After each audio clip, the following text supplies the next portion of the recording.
Hi friends, మీకు ఒక మంచి టిప్ అయితే చెప్తాను. సో మన గారెలు నూనె అంతా బిడ్చుకోకుండా మనకు ఒత్తే మిషన్లు అయితే ఉంటాయి.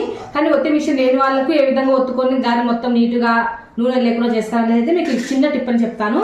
సో చూడండి, గారెలు అయితే అన్ని సల్పాగా ఎంత బాగా వచ్చినాయో కూడా చూడండి. సో ఇప్పుడు వచ్చేసి చెప్తా చూడండి. ఇక్కడ వచ్చేసి మనకు నూనె లేని చేసుకున్న తర్వాత ఈ గారెను అంత నూనె అంతా వంచేసి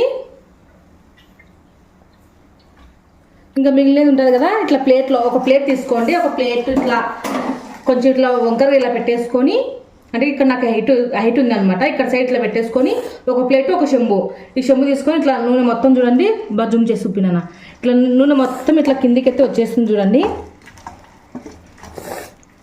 ఇట్లా సన్నగా అయితే గారె కూడా బాగా సన్నగా అంతా ఒకటే లెవెల్ అని వచ్చేస్తుంది. అలాగే నూనె అంతా మన కిందికి అయితే వెళ్ళిపోతుంది అనమాట. చూడండి, ఇట్లా నూనె అంతా కిందికి వెళ్ళిపోతుంది. చూసారు కదా, ఇట్లా